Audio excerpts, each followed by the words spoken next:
Hello everybody. मैं doctor Taufiq Hussain, associate professor in higher education. आज हम राजस्थान के इतिहास को जानने के विभिन्न जो साधन हैं, जिनको स्रोत कहा जाता है, उसके विषय में चर्चा करेंगे। जैसा कि आप जानते हैं कि राजस्थान के इतिहास के स्रोतों को प्रमुख रूप से हम 4 भागों में विभाजित करते हैं, जिनमें जो प्रथम भाग है जिसको हम पुरातात्विक स्रोत कहते हैं, आर्कोलॉजिकल स्रोत। आर्कोलॉजिकल स्रोत से हमारा तात्पर्य यह है कि खुदाई से प्राप्त जो सामग्री है, उनके आधार पर जो इतिहास की जो विभिन्न घटनाएं हैं, जो मानव के क्रियाकलापों के विषय में जो जानकारी हमें प्राप्त होती है, उनको आर्कोलॉजिकल स्रोत कहते हैं। तो आर्कोलॉजिकल स्रोत है वो एक तो स्वतंत्र साक्ष्य के रूप में हमारी मदद करते हैं, और स्वतंत्र साक्ष्य के रूप में मदद इस प्रकार करते हैं कि जिसकी जानकारी हमें अन्य स्रोतों से प्राप्त नहीं होती है। जैसे प्री हिस्ट्री के बारे में, प्रागैतिहासिक राजस्थान के बारे में हमने चर्चा की। तो प्रागैतिहासिक राजस्थान के बारे में जानकारी का एकमात्र सोर्स आर्कोलॉजिकल सोर्सेज है, क्योंकि उस समय के जो मानव है उसको अन्य साधन है उसको लिखना नहीं आता था। तो ऐसी स्थिति के अंदर जो आर्कोलॉजिकल सोर्स है वो हमारी मदद करते हैं। और जो इतिहास जो एक आर्कोलॉजिकल सोर्सेज है वो जो साहित्यिक साक्ष्य हैं उनको परिपुष्ट करने में भी हमारी मदद करते हैं। और जैसा कि आप जानते हैं कि पुरातात्विक स्रोत है वो साहित्यिक सोर्सों साक्ष्य की अपेक्षा ज़्यादा ऑथेंटिक माने जाते हैं, क्योंकि एक और तो इनमें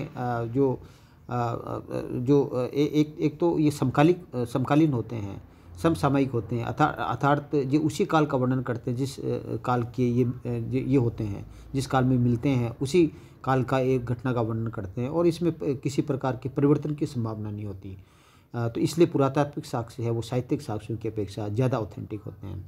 ये जो पुरातात्विक साक्ष्य हैं उनको भी हम प्रधान अनेक भागों में विभाजित करते हैं, जिसमें अभिलेख है, सिक्के हैं, मृदभांड है आदि है, वो इसमें शामिल किए जाते हैं। तो इन पुरातात्विक साक्ष्यों में प्रमुख रूप में है वो अभिलेखों को शामिल किया जाता है, जिसकी चर्चा हम आज चर्चा करेंगे। अभिलेख और सिक्कों को सम्मिलित किया जाता है, मृदभांड को भी शामिल किया जाता है, लेकिन जो प्रमुख रूप से जो आज हम चर्चा करेंगे वो अभिलेख का है। तो सबसे पहले हमें ये जानना है कि जो पुरातात्विक साक्ष्यों का जो अहम हिस्सा है उनको अभिलेख कहा जाता है, और जो अभिलेख है, अभिलेखों का जो अध्ययन है उसको एपिग्राफी कहा जाता है। तो एक तरह से जो अभिलेख है, सबसे प्राचीनतम अभिलेख तो हमें सिंधु घाटी सभ्यता के मिलते हैं, लेकिन हम उसको पढ़ नहीं पाए हैं। लेकिन जो अशोक के जो अभिलेख हैं वो उनको सर्वप्रथम वो पढ़ लिया गया, क्योंकि वो दो लिपि के अंदर लिखे हुए हमें मिलते हैं। तो अशोक को अभिलेख लिखने की प्रेरणा है वो ऐसा माना जाता है कि ईरान से वो मिलती है। तो सबसे हमारे भारत के जो प्राचीनतम अभिलेख हैं वो ऐसा कहा जाता है कि अशोक के अभिलेख वो मिलते हैं। तो ये जो अभिलेख हैं उनको भी फर्दर अनेक भागों में विभाजित किया जाता है। जैसे अभिलेखों के अंदर शिलालेख हैं, उन्हें कहा जाता है, जो कि या रोक एडिक्ट उसको कहा जाता है, जो कि पत्थर पर, प्रस्तर पर लिखे गए होते हैं। जो गुफाओं में लिखे गए उनको गुहा लेख कहते हैं। जो स्तंभ पे लिखे गए हैं, जैसे अशोक के स्तंभ, उसको स्तंभ लेख कहा जाता है। और इसके अलावा जो एक तरह से हम कहें कि जो प्रशस्तियाँ वो भी होती हैं। तो देखिएगा जो अभिलेख हैं उसमें कोई शिलालेख है, तो शिलालेख को तो जो पत्थर खंडों के अंदर है वो पत्थरों पर लिखी होती हैं, उनको शिलालेख कहा जाता है। लेकिन जो प्रशस्ति है वो पत्थर पर भी हो सकती हैं, अथवा किसी ताम्र पत्थर या कागज़ पे भी हो सकती हैं। तो इसमें किसी व्यक्ति या किसी वंश की जो प्रशंसा है उसके अंदर लिखा गया है। जैसे समुद्रगुप्त की प्रयाग प्रशस्ति की हम बात करते हैं, तो इस तरह से प्रशस्ति है किसी वंश की या किसी जो व्यक्ति है उसकी प्रशंसा में लिखा गया जो लेख है उसको हम प्रशस्ति कहते हैं। तो इस तरह से क्या है कि जो राजस्थान के इतिहास को जानने के लिए अनेक जो हमें शिलालेख मिलते हैं, प्रशस्तियाँ मिलती हैं, जिनकी चर्चा है आज हम करेंगे। तो देखिएगा जहाँ तक शिलालेखों का प्रश्न है या जो अभिलेखों का प्रश्न है, जिनके अध्ययन को है वो हम कहते हैं कि जिनके अध्ययन को हम एपिग्राफी कहते हैं। तो ये जो शिलालेख हैं जो पत्थरखंड के ऊपर है वो लिखे हुए मिलते हैं। इसमें राजस्थान में जो शिलालेख मिलते हैं उसमें बडली का जो शिलालेख है जो हमें अजमेर से मिलता है वो राजस्थान का सबसे प्राचीनतम है वो शिलालेख माना जाता है। जो कि बडली गांव अजमेर के अंदर जो बिल्होत माता का जो मंदिर है उससे हमें मिलता है। और इससे जो जो जो जो शिलालेख है उसकी खोज है वो 912 जो ईस्वी के अंदर है। वो इसकी खोज करने का जो श्रेय है वो गौरीशंकर हीराचंद ओझा जो राजस्थान के एक प्रसिद्ध इतिहासकार माने जाते हैं, उन्होंने 912 ईस्वी के अंदर इस अभिलेख की खोज की। और वर्तमान में ये जो बडली का जो शिलालेख है वो जो राजपूताना संग्रहालय है वहाँ ये जो क्या कहना चाहिए कि अजमेर के अंदर जो है राजपूताना संग्रहालय वहाँ पर ये संरक्षित है, वहाँ में मिलता है। और इसका जो काल है वो 443 ईसा पूर्व का माना जाता है। और जैसा कि मैंने बताया कि ये राजस्थान का सबसे प्राचीनतम अभिलेख है। और इस अभिलेख से हमें ये जानकारी मिलती है कि जो वीर निर्माण संवत है उसके बारे में जानकारी मिलती है। जो महावीर के निर्वाण के पश्चात जो जैनियों ने जो संवत चलाया उसके बारे में जानकारी मिलती है कि ये वीर निर्वाण संवत 84 का ये अभिलेख है। और इस अभिलेख से बडली शिलालेख है उससे हमें जो मध्यमिका है जो जिसको हम चित्तौड़गढ़ या नगरी जिसको कहा जाता है, तो नगरी के में जो जैन धर्म है उसका प्रचलन है उसकी जानकारी है वो अब इस अभिलेख से मिलती है। तो इस तरह से हम कह सकते हैं कि राजस्थान का या हम कहें कि भारत का सबसे प्राचीनतम जो अभिलेख है या शिलालेख है वो बडली का शिलालेख है जो अजमेर से हमें मिलता है। तो जो बडली का जो शिलालेख है इसके अलावा जो राजस्थान के जो शिलालेख मिलते हैं उसमें गोसंडी का शिलालेख है वो भी महत्वपूर्ण है। और गोसंडी का जो शिलालेख है जैसा कि आप जानते हैं कि जो गोसंडी का जो जो जो जो जो जो शिलालेख है वो हमें एक प्रकार से जैसे हम कहें कि गोसंडी गांव जो नगरी है चित्तौड़गढ़ है वहाँ से हमें मिलता है। और इस अभिलेख की जो खोज करने का जो श्रेय है वो कविराज श्यामल दास को है जिन्होंने वीर विनोद की रचना की 1887 के अंदर है इसकी खोज की गोसंडी शिलालेख की। और इस शिलालेख को पढ़ने का जो श्रेय है वो डॉक्टर D.R. भंडारकर को जाता है। और ये शिलालेख वो संस्कृत भाषा में है, ब्राह्मी लिपि में है। और इस शिलालेख की जो समय है वो 2nd सेंचुरी BC माना जाता है। और राजस्थान में भागवत जो धर्म है उसका प्रचलन का जो प्राचीनतम प्रमाण है वो गोसंडी अभिलेख से मिलती है। तो ये शिलालेख जो एक वैष्णव मंदिर से मिला है जो राजस्थान का सबसे प्राचीनतम वैष्णव मंदिर है। तो इस प्रकार हम कह सकते हैं कि जो चित्तौड़गढ़ का जो गोसंडी अभिलेख है वो भी राजस्थान के इतिहास को जानने का एक महत्वपूर्ण एक तरह से महत्वपूर्ण जो शिलालेख है। और वर्तमान के अंदर ये उदयपुर संग्रहालय के अंदर है। और जो हम कहें कि जो चित्तौड़गढ़ से जो 7 मील दूर स्थित है। और इसमें एक तरह से हम कहें कि 3 पंक्तियों के अंदर संकर्षण और वासुदेव के जो पूजागृह के चारों ओर जो 4 दीवारी वो बनाने का उल्लेख है। और जो अश्वमेध यज्ञ करने का जो उल्लेख है वो हमें मिलता है। तो जैसे कि मैंने बताया कि 2nd सेंचुरी ईसा पूर्व का है। और भागवत जो धर्म है उसका प्रचार है, संकर्षण वासुदेव की मान्यता है और अश्वमेध यज्ञ का प्रचलन है, आदि बातें हैं वो हमें इस गोसंडी अभिलेख से हैं वो मिलते हैं। तो गोसंडी अभिलेख है वो भागवत धर्म के बारे में जानने का एक महत्वपूर्ण साधन है वो है। भागवत धर्म की प्राचीनता है वो राजस्थान के अंदर है, उसकी जानकारी हमें गोसंडी अभिलेख से मिलती है। इसके अलावा राजस्थान के इतिहास को जानने का एक महत्वपूर्ण जो शिलालेख है वो मानमोरी का शिलालेख माना जाता है। जो कि मानमोरी शिलालेख का वो 713 ईस्वी का है, मानमोरी शिलालेख है। और ये शिलालेख चित्तौड़गढ़ की जो मानसरोवर झील है उसकी पाल से हमें मिला है। और इस जो शिलालेख है उसको यहाँ से उठा करके वो इंग्लैंड जो कर्नल टोड है वो अपने साथ इंग्लैंड ले गए। लेकिन ऐसा कहा जाता है कि अब ये इसका वज़न ज़्यादा था इसलिए कर्नल टोड ने इसको समुद्र में फेंक दिया। और इस शिलालेख से जो मानमोरी का शिलालेख है उससे हमें मौर्य वंश के बारे में जानकारी मिलती है। तो मानमोरी का शिलालेख जो कि हमें चित्तौड़गढ़ के मानसरोवर झील की पाल से मिलता है, ये भी एक राजस्थान का है वो महत्वपूर्ण शिलालेख है। और ये 713 ईस्वी का है वो माना जाता है। तो ये जो मैंने आपको बताया कि बडली शिलालेख है, गोसंडी शिलालेख है, मानमोरी शिलालेख है वो महत्वपूर्ण है। देखिएगा जैसे कि मैंने अभी थोड़ी देर पहले चर्चा की कि राजस्थान जो भारत के जो प्राचीनतम जो अभिलेख है वो अशोक के हैं, और अशोक के अभिलेखों को सबसे पहले पढ़ा गया। उसमें अशोक के जो विभिन्न अभिलेख मिलते हैं, उन अभिलेखों के अंदर, उन इन शिलालेखों के अंदर जो राजस्थान के अंदर भी अशोक के शिलालेख मिलते हैं, और इसकी चर्चा हमने विराट सभ्यता के बारे में जो अध्ययन किया उसके अंदर भी चर्चा की थी कि विराटनगर के अंदर है जो जो विराट है, वहाँ पे हमें ये अशोक का जो शिलालेख है वो मिलता है। और एक तरह से जो बिजक की पहाड़ी है वहाँ से हमें क्या है कि एक भामरू का शिलालेख है और एक विराट का शिलालेख मिलता है।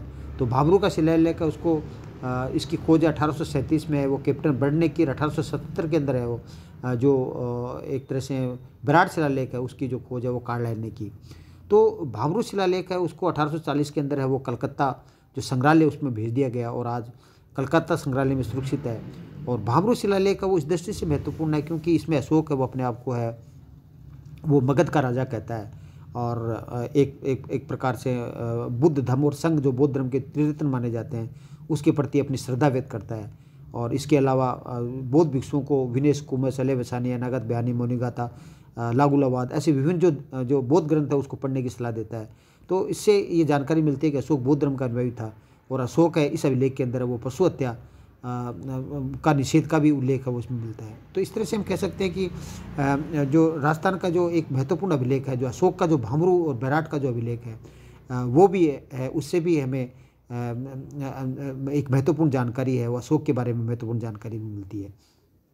तो इस तरह से हम कह सकते हैं कि जो गोसंडी अभिलेख है या जिसको बडली अभिलेख है, गोसंडी अभिलेख है, मानमोरी अभिलेख है, और जो भामरू विराट अभिलेख है, ये राजस्थान के जो प्राचीन राजस्थान के इतिहास को जानने के एक महत्वपूर्ण साधन है।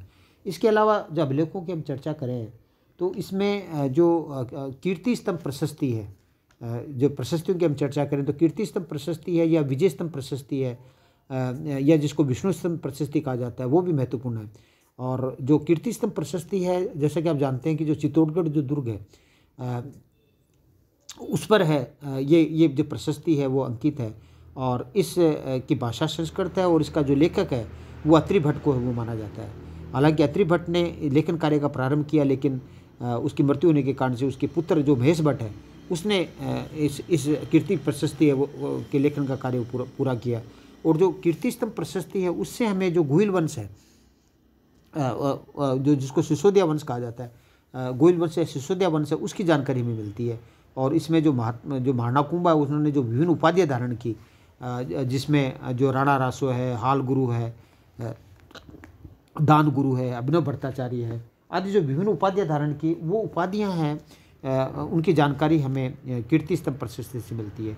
तो कुंभा इसके बारे में जो कीर्ति स्तंभ प्रशस्ति से हमें ये भी जानकारी मिलती है कि महाराणा कुंभा है उन्होंने संगीत के विभिन्न ग्रंथों की रचना की, जिसमें संगीत राज है, संगीत जो रत्नाकार है, संगीत मीमांसा है, सूर प्रबंध है, चंडी शतक है, जो गीत गोविंद पर टीका है। तो जो महाराणा कुंभा है महाराणा कुंभा की जो संगीत प्रेम है उसकी जानकारी हमें कीर्ति स्तंभ प्रशस्ति से मिलती है। तो कहने का तात्पर्य है कि जो कीर्ति स्तंभ जो प्रशस्ति है वो जो एक महत्वपूर्ण राजस्थान के इतिहास को जानने का एक महत्वपूर्ण स्रोत है, और उसमें न केवल महाराणा कुंभा की उपलब्धियों के विषय में जानकारी मिलती है, अर्थात इसके अलावा महाराणा कुंभा की जो संगीत की रुचि है उसके बारे में जानकारी मिलती है। और इसमें जो मेवाड़ के जो शासक जो राजा गुहिल है उससे लेकर के कुंभा तक की जानकारी हमें मिलती है।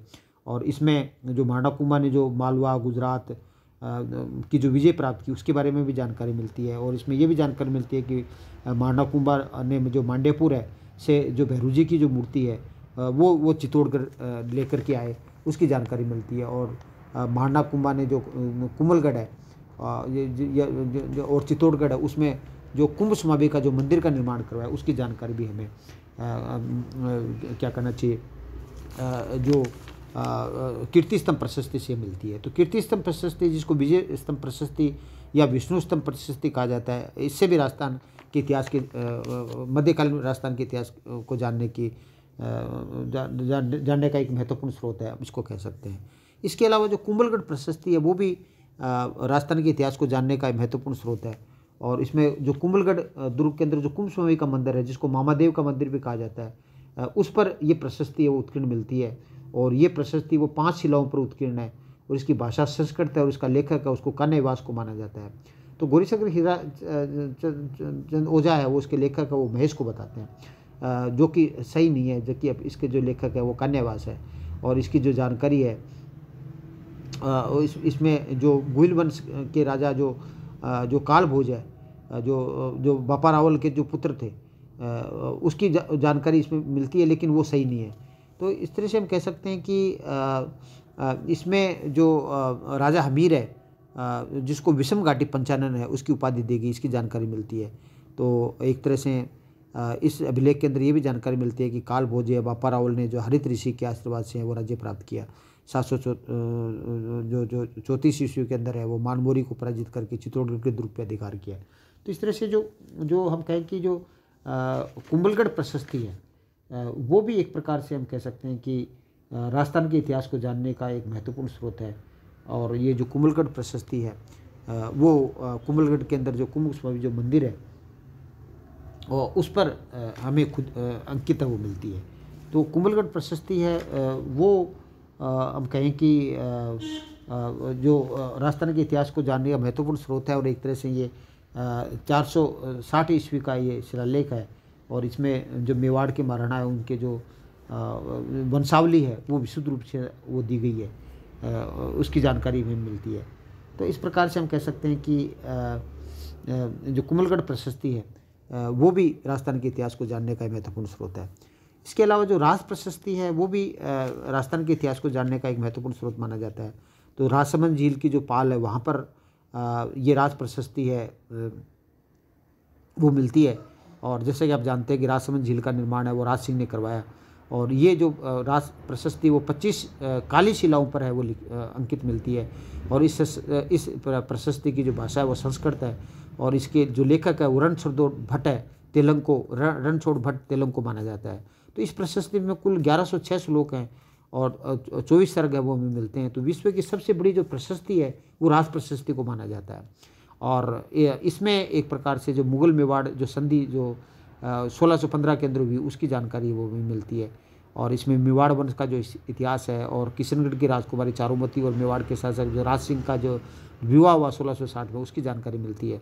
और इसके जो अंतिम 3 सर्ग है जिसमें 23, 22, 23, 24 है, उसमें जयसिंह ने औरंगजेब से जो संधि कर ली थी उसकी जानकारी हमें मिलती है। और अंतिम सर्ग में 3 सर्ग है वो जयसिंह के द्वारा है वो लिखाए गए।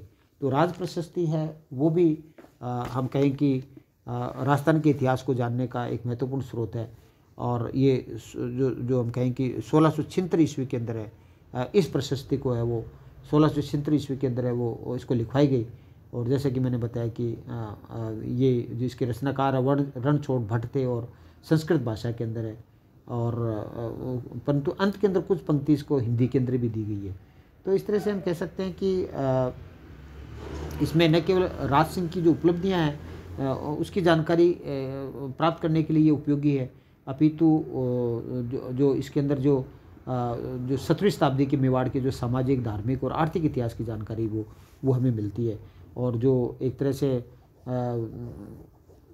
जो तालाब बनाने के अंदर है वो जो महाराणा ने कितने पैसे खर्च किए उसकी जानकारी भी हमें राज सिंह प्रशस्ति से मिलती है।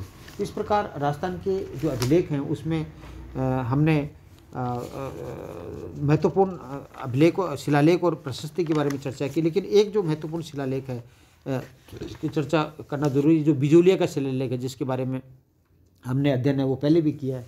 तो बिजोलिया का जो शिलालेख है वो जैसा कि आप जानते हैं कि जो बिजोलिया भीलवाड़ा के अंदर जो पार्श्वनाथ का जो मंदिर है उसके चट्टान पर ये अभिलेख है वो खुदा हुआ है बिजोलिया का शिलालेख। और इसमें इसका जो लेखक है वो गुणभद्र को, रचनाकार है वो गुणभद्र को माना जाता है, लेखक केशव को माना जाता है और उत्कीर्णक है, उत्कीर्ण करने वाला है वो कायस्थ केशव को वो माना जाता है। और इस जो बिजोलिया शिलालेख है वो 5 फरवरी 1117 ईस्वी के अंदर इस मंदिर का निर्माण है वो जैन जो श्रावक लोलाक है उसने इस जो शिलालेख है बिजोलिया शिलालेख को वो खुदवाया। और उसकी भाषा संस्कृत है, इसमें 13 पद हैं। और इसमें ये जानकारी मिलती है कि जो सांभर और जो अजमेर के जो चौहान शासक है उनकी वंशावली इसमें मिलती है। और इस शिलालेख में चौहानों को वत्स गोत्र का जो ब्राह्मण बताया गया, ये महत्वपूर्ण जानकारी है। और इस शिलालेख में जो एक प्रकार से हम कहते हैं कि जो राजस्थान के जो प्राचीन नाम है विभिन्न स्थानों के, वो नाम मिलते हैं। जैसे भीनवाल का नाम श्रीमाल मिलता है, दिल्ली का ढिल्ली का मिलता है, नाडोल का नडल मिलता है, सांबर का साकंबरी मिलता है, जालोर का जवालीपुर मिलता है, नागदा उसको नागदह मिलता है, बिजोलिया का विजयावल्ली मिलता है, मांडलगढ़ का मंडलगढ़ मिलता है, और जो आपका ऊपरमाल का उत्माद्री मिलता है, और नागौर का छत्रपुर मिलता है। तो इस तरह से इसमें जो प्राचीन जो राजस्थान के प्राचीन जो विभिन्न जो नगर है उनके नाम इसमें मिलते हैं।